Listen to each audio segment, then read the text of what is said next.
Imagine the Pentagon suddenly realizing that the very infrastructure it relies on to summarize global intelligence and manage all this complex logistics is something it basically doesn't fully control. Right. And then when federal agencies actually attempt to pull the plug and ban that infrastructure, a federal judge just steps in and completely blocks the attempt. It's pretty wild. Welcome to episode 459 of AI Brief. I am Amin. And I am Leah. We have an incredibly packed agenda for you today. So here are today's main points. We're looking at a massive legal victory for Anthropic against the Pentagon. Yep. We're also doing a roundup of robotics news, featuring a historic White House visit and Amazon's huge leap into consumer humanoids. Exactly. And finally, we'll wrap up with a rapid-fire breakdown of the top trending tools to boost your productivity. The overarching narrative connecting all of this today is really just the sheer velocity of deployment. I mean, we're watching software systems literally force the hands of federal regulators while, simultaneously taking physical form in our living rooms. Yeah, it's everywhere at once. So let's start with the power dynamics shifting in the courtroom. This clash between corporate tech and federal regulation just hit a major inflection point. A U.S. federal judge has officially ruled in favor of Anthropic. Which is a highly significant ruling. I mean, it has immediate operational consequences.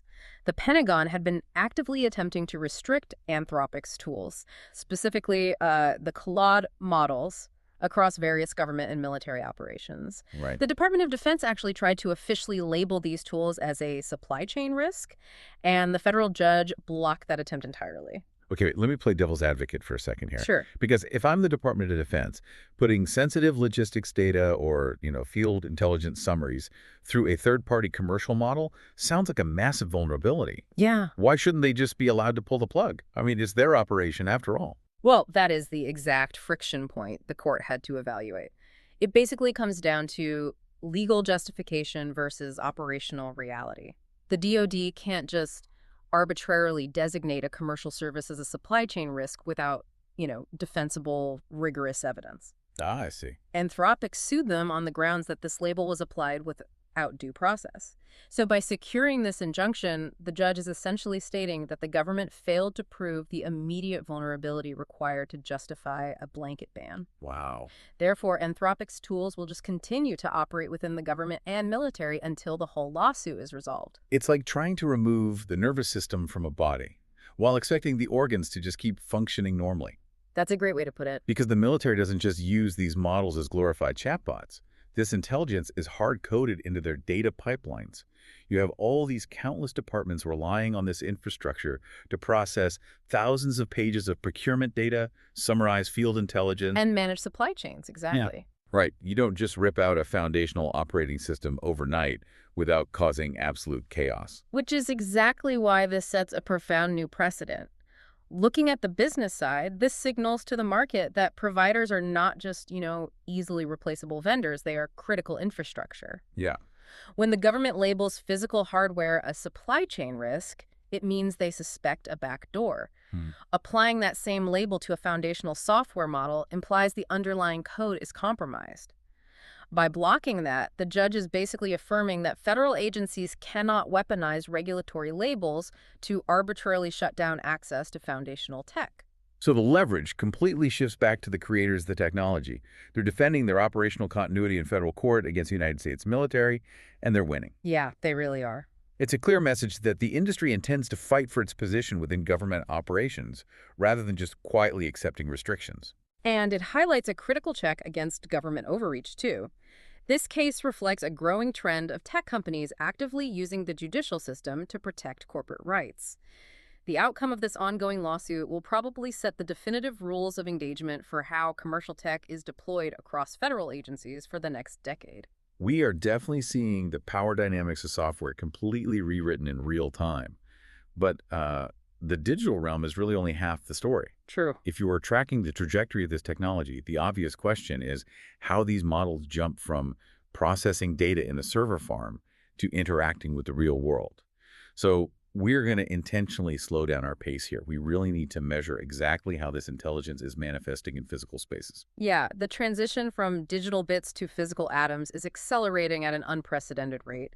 I mean, Washington is officially opening its doors to humanoid robots. In what the industry is hailing as a historic moment, Figure's O3 humanoid actually became the very first robot to enter the White House. Which is just crazy to picture. Yeah. This took place at the Fostering the Future Together Global Summit. So picture that scene for a moment. A bipedal humanoid walking down the hallways of the executive mansion. Right. It is a striking visual that formally cements physical robotics as a major U.S. priority. And the capabilities they showed off during the summit were engineered to make a very specific case. Figure O3 greeted attendees and dignitaries in 11 different languages using real-time translation processing. Wow. The administration utilized this showcase to outline a vision for highly personalized education. They're basically describing a future where humanoid teachers deliver individualized lessons, perfectly tailored to the cognitive pacing of each specific student. Okay, I actually need to push back slightly on the practicality of that. Go for it. Why do we need a physical humanoid for education? Like, a tablet can already deliver personalized software and translate 11 languages. What does the physical body actually add to the learning experience? Well, it bridges the gap between a static digital knowledge base and active social engagement. A tablet cannot read the room. Fair point. It can't physically point to a diagram on a whiteboard or utilize spatial awareness to understand if a student's attention is drifting or, engage in the nuanced nonverbal cues that make human teaching effective. The physical presence in a classroom changes the psychological dynamic of learning. Right, the engagement factor. Exactly. But you're right to question the scale of this because the ambition extends way beyond government educational summits. The consumer market is matching this momentum, and Amazon has just officially entered the humanoid space. Yes, they acquired Fauna Robotics, a startup based in New York. Fauna captured massive viral attention earlier this year with the launch of Sprout. Sprout is a child-sized humanoid designed specifically to handle household tasks, and its current price tag sits at a staggering $50,000.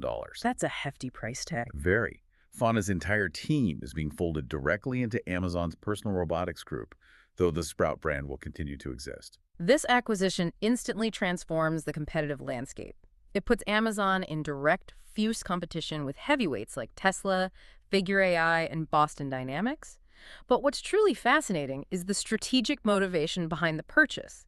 Amazon is choosing to buy an existing platform rather than build one entirely from scratch. Which makes perfect sense when you look at their existing footprint. Amazon already owns the logistics of the home. Yeah, they do. They have Ring cameras mapping the perimeter, Era routers mapping the network, and Alexa sitting on the kitchen counter mapping daily routines. They're not just buying a $50,000 robot. They're buying a mobile, physical body for the intelligence ecosystem they've already installed in millions of households. Exactly. They're acquiring the specialized talent required for physical locomotion and manipulation to fast-track their consumer rollout. However, while the U.S. is currently focusing on these high-ticket items, Like $50,000 household robots and high-profile White House showcases. right, we are seeing a distinctly different deployment strategy unfolding in China. Let's draw a sharp contrast here for you. The U.S. approach right now feels highly fractured. It's focused on standalone, premium hardware models built in closed ecosystems. Tesla builds for Tesla. Figure builds for Figure. Right. China, on the other hand, is rapidly standardizing a specific unified architecture across everyday consumer hardware. That architecture is called OpenClaw. Yeah, and while much of the world is still experimenting with models in isolated software environments, developers in China are aggressively deploying them directly into a massive variety of physical machines.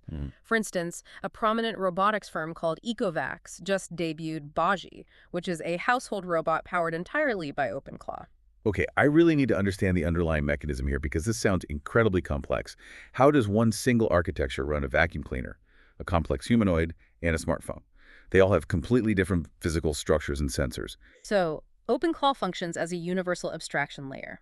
Think of it as a universal translator between logical intent and physical movement.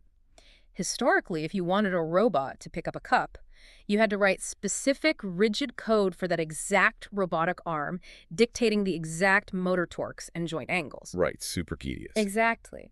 OpenClaw changes that. A developer can issue a natural language command, like clean the table.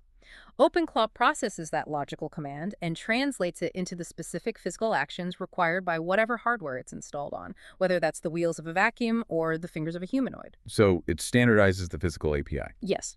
That explains why the integration is happening so rapidly. Developers have already integrated OpenClaw into Unitree's G1 humanoid, allowing it to navigate complex physical spaces in real time without pre-programmed maps. Wow. And Agilex Robotics just published a comprehensive guide for natural language control of its robotic arm, using the exact same OpenClaw architecture. And it extends beyond traditional robotics, too. Xiaomi is currently testing its own variant of this architecture across its massive ecosystem of smartphones and smart home devices. Oh, man. Yeah.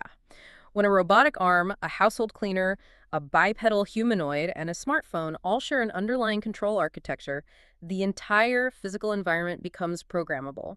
We are moving from single-use machines to a unified, intelligent, hardware ecosystem where everything can communicate natively.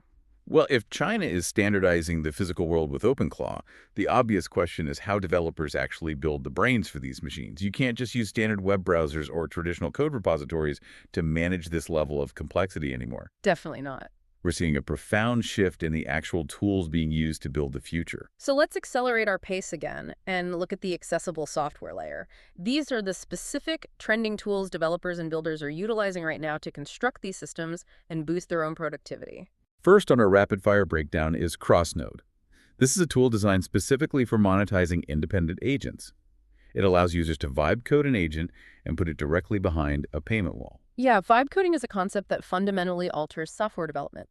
Instead of writing precise syntax in Python or JavaScript, a user interacts with a compiler that's actually a large language model. Right. You describe the desired state of the application or the logic of the agent using natural language, and the system intuitively generates, refines, and executes the underlying code. Crossnode basically removes the friction between creating a valuable automated action and actually building a functional business around it. You essentially bypass the syntax barrier entirely. Next up is Era Browser. This is a web browser custom-built entirely for automation, rather than for human consumption. Traditional web browsers are designed exclusively for human interaction. They render cascading style sheets, complex layouts, and visual formatting so human eyes can read the information. They require physical mouse clicks and visual scrolling. Era strips all of that visual overhead away. It translates the web into a pure document object model tree. Which is just a raw, structured data format. Exactly. So an automated agent can natively read a web page in milliseconds without having to simulate human mouse clicks or wait for visual elements to render. It just interacts with the data directly. So much faster. Then we have CrabTalk. This is an open-source agent daemon. What makes CrabTalk remarkable is its footprint and its philosophy. It's incredibly lightweight, coming in at just 8 megabytes, and it hides absolutely nothing from the user. Right, and for context, a daemon is simply a background process that runs continuously without requiring direct user intervention. The transparency of CrabTalk is its major selling point. Many automated systems operate as black boxes. They take an input and produce an output, making it extremely difficult to understand how they arrived at a specific action. Yeah, which can be super frustrating. Right. CrabTalk provides complete, unfiltered visibility into its background processes and decision trees. Awesome. Next is LexaClaw. This is a startup legal compliance tool that analyzes massive regulatory frameworks. What's particularly notable here is that LexaClaw is built on the exact same OpenClaw architecture we just discussed in the robotics segment. This perfectly illustrates the power of an abstraction layer. It demonstrates that OpenClaw is not merely an operating system for physical movement. It's a unified architecture for complex logical processing. Oh, that makes sense. Yeah, navigating a dense, convoluted legal compliance framework requires the same kind of dynamic spatial reasoning as a physical robot navigating a cluttered room. It's parsing legal logic with the same engine used for physical locomotion. That's brilliant. Our fifth tool is Repolens. If you're a developer listening to this, Repolens is designed to completely change your Friday afternoons. Developers frequently drown in complex commit histories and endless pull requests. When multiple people are editing a massive code base, tracking what actually matters becomes impossible. A total nightmare. Repolens solves this by analyzing the abstract syntax tree of the code, rather than just looking at simple text changes. It actually tells you the functional impact of the code. Yeah. Instead of seeing that 50 lines of text were deleted, Repolens tells you that a specific database query was fundamentally altered. It cuts through the noise to highlight the exact architectural impact of any update instantly. Huge time saver. Finally, we have BNA. This is an agent capable of building full-stack iOS and Android applications, complete with user authentication entirely on its own. Setting up authentication with tokens, database schemas, and secure login protocols is notoriously tedious boilerplate work. It slows down every single project. It really does. B&A automates that entire process natively. It allows a builder to go from a conceptual idea to a fully deployed mobile application with secure user logins in record time. Synthesizing all of these software updates alongside the hardware deployments we discussed, we are looking at a profound acceleration in capabilities.